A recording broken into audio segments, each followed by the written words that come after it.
Hey everyone, Brian here, and welcome to The Long Dark.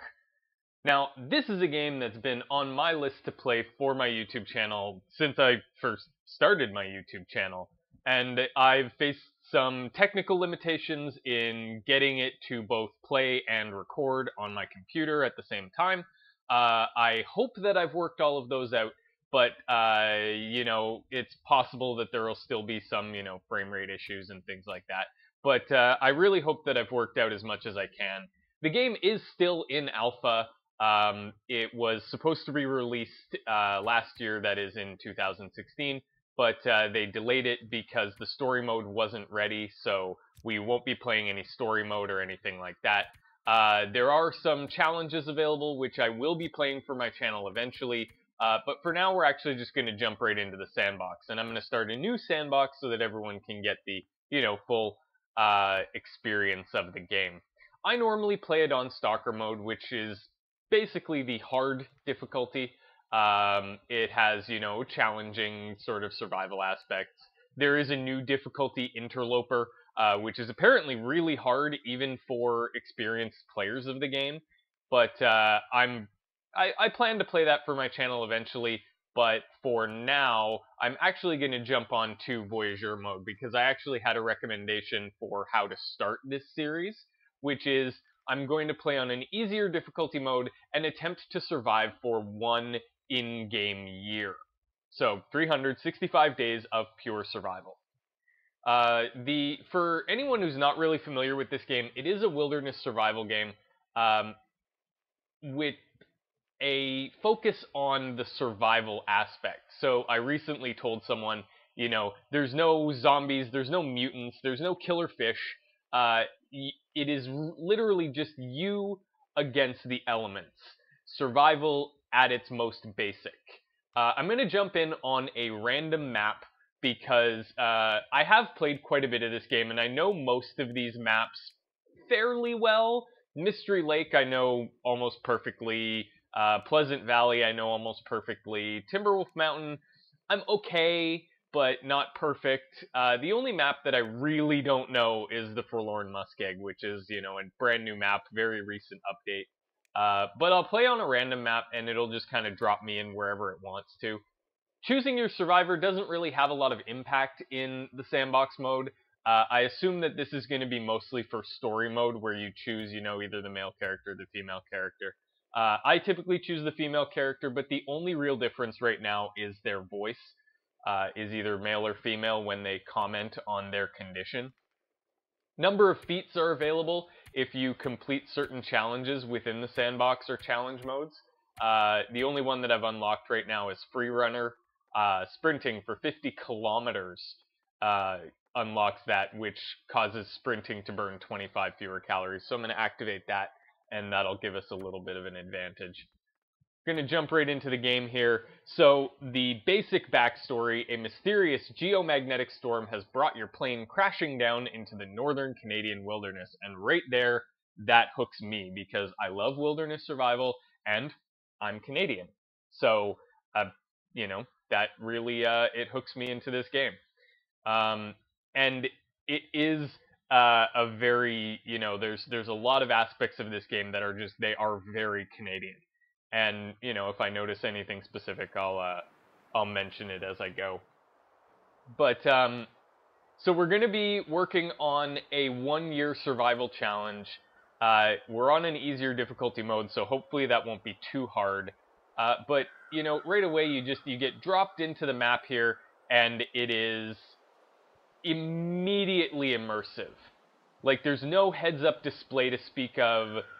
You're in this world, and it's just a beautiful world. Now, I've got the graphics settings tuned way down to make sure that I can, play and record the game properly, but it is still just a really beautiful game, and this, parchment-like, texture and everything that's going on is 100% deliberate. It is meant to look like a watercolor painting. Right away, I can see, boom, there's the dam. I am on the Mystery Lake map, which is, pretty good for a start. Mystery Lake is the, considered to be the easiest map to start on. There's a fair, you know, distribution of resources around the map. There's plenty of shelters, plenty of animals, plenty of loot to collect. So, all in all, a good place to start. Maybe I wouldn't have chosen this if I had picked it for myself, but it's a good enough place to start for our purposes. Just gonna run around gathering some sticks here. Really, not a lot is given to you when you're dropped into the map, so pulling up my inventory real quick here, you know, I have some basic fire starting material, matches, newspaper, some accelerant, basic, you know, medicine, some bandages, some painkillers, water purification tablets are good. Some basic clothing, really nothing that's gonna keep you perfectly warm. Some food and water, and a sleeping bag, essentially. Not a whole lot. But we can run around and, you know, gather up some stuff here. Yes, it's cold. Yes, it's cold. She's shivering.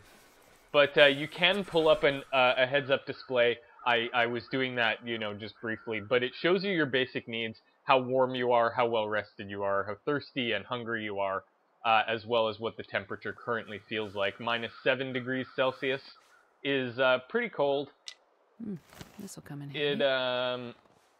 I play with Celsius temperatures and metric measurements because I'm Canadian and that's what I learned growing up. You can change the measurements and temperature settings to be imperial, so measuring in Fahrenheit and pounds instead of Celsius and kilograms. So if people want to see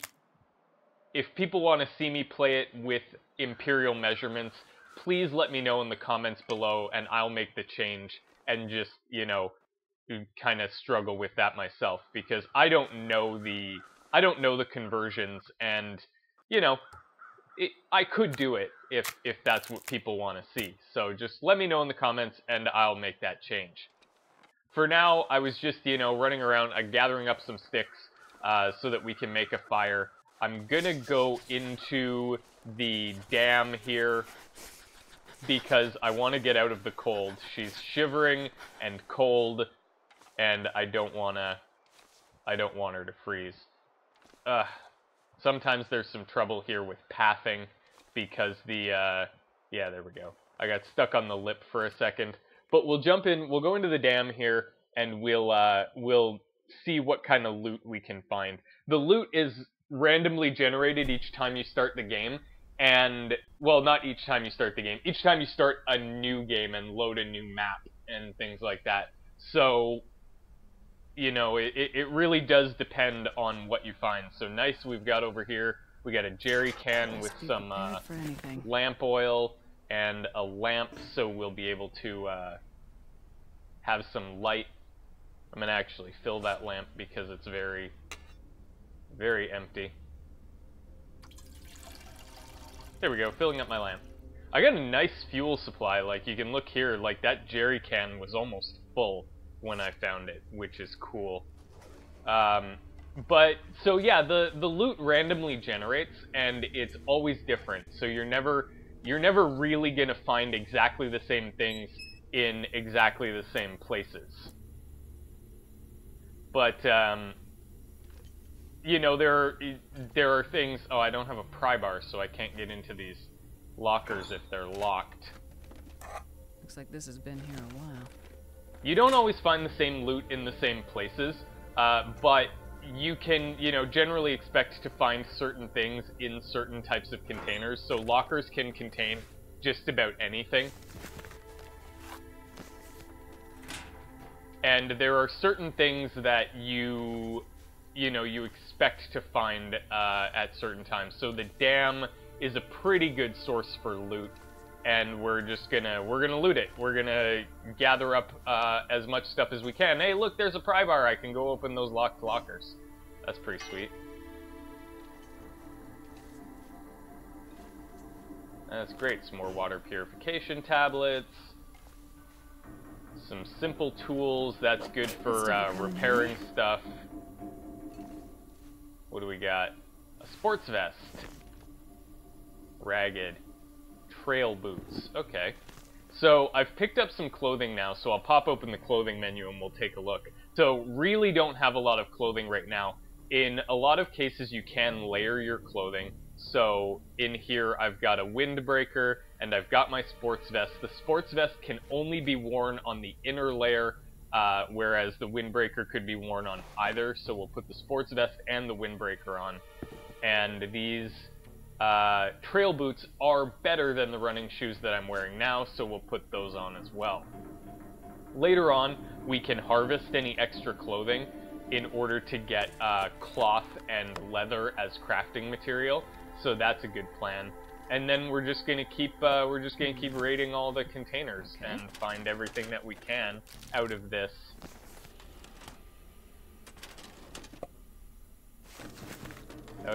Dam. Now, I'm not 100% sure how this is going to work being in the dam this early, because there is a wolf that spawns inside the dam. And within the Long Dark community, she or he is known as Fluffy. And Fluffy will attack me on Voyageur mode. I'm just not sure if it'll show up this early in Voyageur mode, because I know that there is a grace period on Voyageur difficulty. I believe it's 12 to 24 hours. Wolves won't show up, so I don't know if Fluffy will actually spawn this early on. Like I say, I don't normally play on Voyageur mode, so I'm not 100% certain. Playing on Voyageur mode does have its benefits for the purpose. Oh, military grade MRE. That's awesome. That's one of the better. That's one of the better food items that's available. Sweet. We are picking up some stuff. So that scarf is better than what I was wearing. So we'll put that on. I don't know if those work boots are better than what I was wearing. Marginally better. I'm gonna leave it for now. For the purposes of this game series, because I'm going for such a long challenge that is survival for one in-game year, I'm not going to record every single minute of every single day of that 365 days.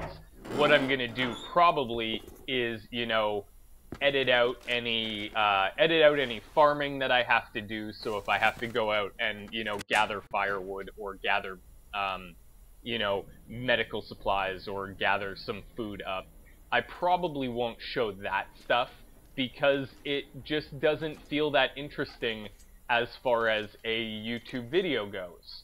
On the other hand, things like hunting, if I'm going to go out and I'm going to hunt deer or I'm going to hunt rabbits or I'm going to hunt wolves or things like that, I'll probably include that. So for the most part, these episodes are going to be heavily edited, and you know, I'll just piece together whatever footage I feel is particularly interesting as far as a YouTube video goes. Hope nobody needs this anymore. So it'll probably jump around in time a lot. I'm gonna show, you know, for this first episode, I'm gonna show pretty well everything that I'm doing, just so that, you know, people get the feel for what the game is like. You know, wandering around, picking up the various items that you find. But then there will probably be a jump between the first episode and the second episode. Between the first episode and the second episode, I will probably, you know, jump ahead about a week, maybe. Or maybe longer, maybe not as long. This just depends on what I feel would be interesting for the purposes of the game. But, yeah, just gonna wander around and keep looting here. Oh, there's a bullet. Rifle bullet. Excellent. Oh, I accidentally opened the crafting menu here. So yeah, there is a lot of crafting to do in this game. While I've got this crafting menu open, I may as well just show it. There are 15 basic recipes that you can use from the workbench. Old Man's Beard wound dressing sort of doubles as a bandage and an and an antiseptic in order to prevent infection. Like if a wolf attacks me or something, I could make torches, I can make snares for trapping rabbits, hooks and lines and fishing tackle for fishing. Rabbit skin mittens are one of the best glove slot items in the game. Deerskin boots, deerskin pants, wolf skin coat and a bearskin coat, bearskin bedroll, survival bow, arrow shafts, arrows. And one of the things that I'm gonna work on doing for the purposes of these videos is I'm gonna work towards all of those milestones, doing all of the crafting that's available in the game. And that'll be interesting stuff. Oh! Frontier Shooting Guide. Research books allow you to build up your skills, and the rifle guide, the shooting guide, is one of the best ones because shooting in this game is not the easiest thing to do. When I get to any hunting segments after finding a rifle, I'll explain a bit more about that. Like this has been here a while. Found some beef jerky. Excellent. Some scrap metal. I'm really just picking up everything that I find right now, and you know, that's maybe not the best way to do it, because everything has a condition in this game. And so there's this granola bar on the table, and right now, just sitting on the table, it doesn't have a condition. But as soon as I click on it and pick it up, it gets a condition. And it starts to degrade even while it's sitting in my inventory. So that's something. But I'm just going through and picking up everything that I find because I don't think I'm going to use the dam as a base of operations. There's a safe over here in the corner which is locked, but you can crack the safe. Safe cracking is fairly simple, but somewhat time consuming, so you just kind of spin the dial and wait for the tumblers to click. So I typically, you know, do that as quickly as I possibly can. Oh, the click was around 40 or around 45, so I'll just spin it back over and we'll see if we can get it to, there we go. And then you spin it back the other way. And again, it's just time consuming. There's no luck, there's no real skill involved. That number was around, you know, 11 or 12. So now we have to spin it back the other way and try and get it to click. Oh, no, I've got to go all the way back around.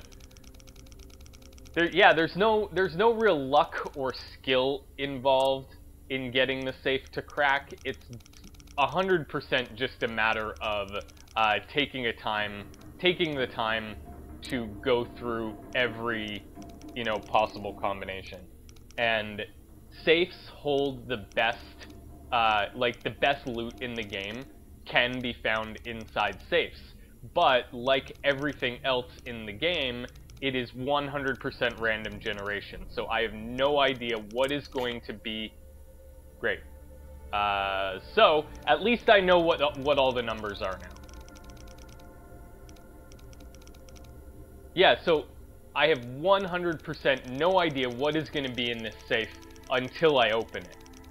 And once I open it, the loot generates and we find out whether we got lucky or whether there's just nothing inside. I've forgotten what the last number is, but I think it's around 0.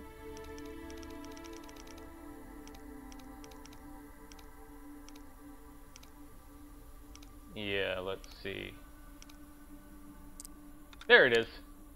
And then you wait, and you click, and it opens. And let's see what's inside. Did I get mucklucks? Yes! I actually cannot believe that I found those. These are literally one of the rarest items in the game. They are 100% the best boots, or one of the best boots that you can find. They balance out warmth bonus with waterproofness with mobility penalty and weight. So, very good. They are ragged right now, so I'm gonna have to repair them as soon as I find a sewing kit and the appropriate materials. You need, in order to repair the mucklucks, you need cloth and cured leather.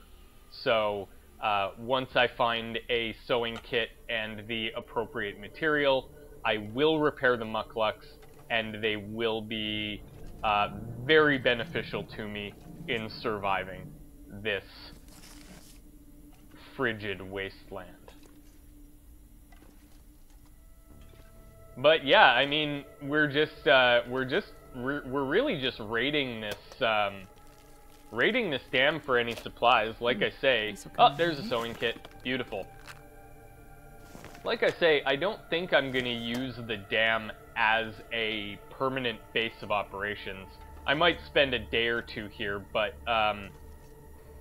the issue with the dam is that A, there's the wolf Fluffy that spawns in the upper dam, probably not during the first 12 to 24 hours because I'm on Voyageur mode, but there is the wolf that spawns, which is a problem. But there's also no bed, and there's no toilets, and things like that. Toilets are useful for gathering drinking water, as disgusting as that sounds. But it's, you know, it's something that you can do. You know what? I'm probably just going to leave the dam for now. There's a lower dam, which would have some more loot in it. But for now, I really just, before I end this first episode, I want to get to, you know, something that I can use as a permanent shelter. So that you guys can at least see what I plan to use as a permanent shelter.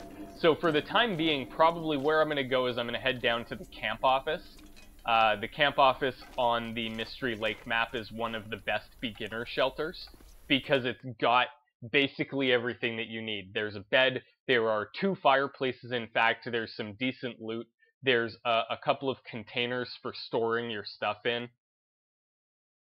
which is awesome because you don't want to have to carry around too much stuff at any one time. And it has a possibility to randomly generate some of the tools that we need, which is also a good thing. Extinguish my lantern here because I don't need it outside while it's bright out. And we're just gonna try and get to it. Luckily, like I said, the Mystery Lake map is one of the maps that I know a little bit better, so I'll be able to find my way around fairly well. And I know exactly how to get to the camp office from the dam. It's actually really simple because you go over here to these train tracks and you follow the train tracks all the way down.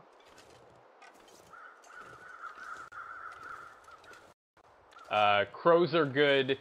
Crows give you sort of an idea. If there are crows overhead, it means that there's a body nearby, and there was actually, it was back there, it was a deer carcass, but I can't do anything with the deer carcass right now because I don't have a hunting knife. Or a hatchet. You can also use a hatchet. The hatchet is really the most important tool to find in the game, because while the hunting knife is useful for harvesting carcasses for their meat and their hides and their guts and stuff, the hatchet can also do that, but the hatchet can also harvest firewood, and it can harvest saplings to craft a bow and arrow, whereas the hunting knife can't do those things. So the hatchet can do everything the knife can, but the knife can't do everything the hatchet can. So the hatchet is immediately superior to the knife. And we're just kind of wandering around here, wandering down the path, following these train tracks. I normally try not to sprint as much as I can, but like I said, I want to get as much into this first episode as I can, and at the very least I want to reach the camp office, which is going to be, you know, sort of a more permanent shelter for us in these early stages.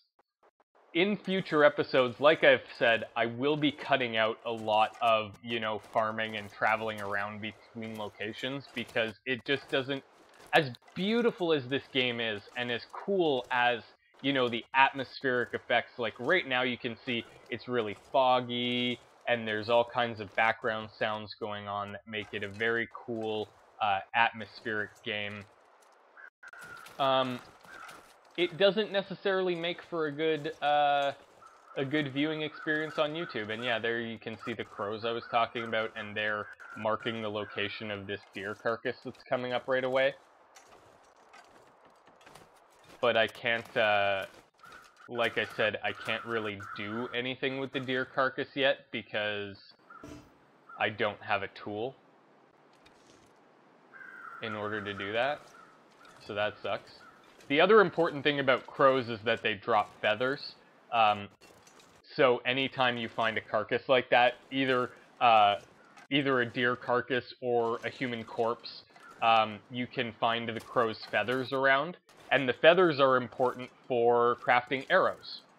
In order to craft the arrows, each arrow needs 3 crow feathers. So since part of what I want to do for this series is get around to crafting everything like the bow and arrow, I'm going to need to harvest some crow feathers eventually. Eventually I will have to move on to other maps, because if I do want to harvest, if I do want to craft the bow and arrow, I'm going to have to craft arrowheads. And unfortunately I can't craft arrowheads on this map because there's no forge. The forge is only available on 2 maps. That's Desolation Point and the newest map, Forlorn Muskeg. So if I want to craft the bow and arrow, eventually I'm going to have to move on to one of those 2 maps in order to access a forge. And I'm really sorry if there's any stuttering in the video. Like I've said, I have had to decrease all of the graphical settings in order to get the game to play and record at the same time. But even reducing all of those settings, there's still a little stuttering as my CPU, you know, struggles to handle the increased workload of playing and recording at the same time. If anyone, you know, if you guys have problems with how it works, just leave a comment below, let me know, and I'll try to optimize some of the settings. What I do notice, oh geez, there's a lot of crows, there's a lot of dead bodies coming up here. What I have noticed is that the outdoor maps have a lot more problems, like they have more frame rate issues than the indoor locations. So, you know, going forward with future episodes, I will try to limit the time I spend outdoors as much as possible, at least for the purposes of recording, so that I limit the amount of stuttering that we experience in recording these episodes. So here we go. We've got some loot. Awesome. A couple of flares. Flares are useful not only as a light source, but also because you can use them to scare away wolves, which is good. I'm gonna gather up these crow feathers so that they'll respawn later, and I can use them for crafting bow and arrow. There's another sewing kit. Water purification tablets, that's cool. Oh, a little bit of stuttering there, that's fine. Wow. Like I said, I'm gonna have to work on exactly how I'm gonna edit these episodes so that I can get the best performance out of it. Probably that'll mean mostly recording in indoor locations, except for times that I go out and do hunting, because of course, hunting is one of the things that I really want to showcase. It's one of the coolest aspects of this game. One of my favorite aspects of this game is the hunting mechanic. And unfortunately, there's no hunting to do in the interior locations. I'm really hoping that there's going to be a rifle here. Various tools like the rifle have specific spawning locations, and one of them is inside this train car, and I'm really hoping that it's here, but it doesn't look like it. That's unfortunate. But, oh well. We'll deal with that as it comes. I know where most of the other spawn locations are, so with any luck, I'll find one before too long. As well as, of course, bullets for it, because the rifle itself is only as useful as how many bullets you have. So that's important. Luckily, the camp office is coming up fairly soon on the left here, so we'll be indoors pretty soon. These episodes are going to be longer than I usually record for a couple of reasons. One, it's difficult to showcase what this game is without recording for longer stretches, but also because once I get into this game, it's really hard for me to stop playing. I want to keep playing, I want to keep going, I want to push just a little bit further. You know, raid just one more container. You know, one more day in the wilderness. But, you know, I'm really going to have to work out how I'm going to edit the videos, because I don't want to show, you know, all the wandering around that I do, and all of the gathering that I have to do, because I'm going to have to go out and I'm going to have to gather firewood, and I'm going to have to gather food, and I'm going to have to, you know, do a whole bunch of stuff that doesn't necessarily translate so well into a YouTube video. So we'll see how that goes. But these episodes are going to be longer than I usually record for, probably going to be looking at, you know, 30 to 35 minute episodes instead of 10 to 15. There's the camp office over there. And it's friendly Canadian flag, which is just awesome. Just super Canadian, like I said. But this is also something that's kind of weird, like, so there are some spatial issues in the game. Like, you can look at the camp office from the outside here, and it looks like, oh, it's just like a little shack, and I'm going to go inside, and it's going to be a little shack. But the truth is that as soon as I get inside, it's huge. Like, this is a huge building. There is so much space on the inside of this building. So we'll go inside, and you'll see that for yourselves in a second.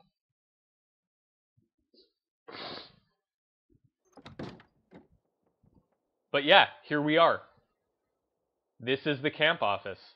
And as I said, it is one of the best beginner shelters. I'm not going to pick anything up right away because I'm going to be ending this episode pretty soon.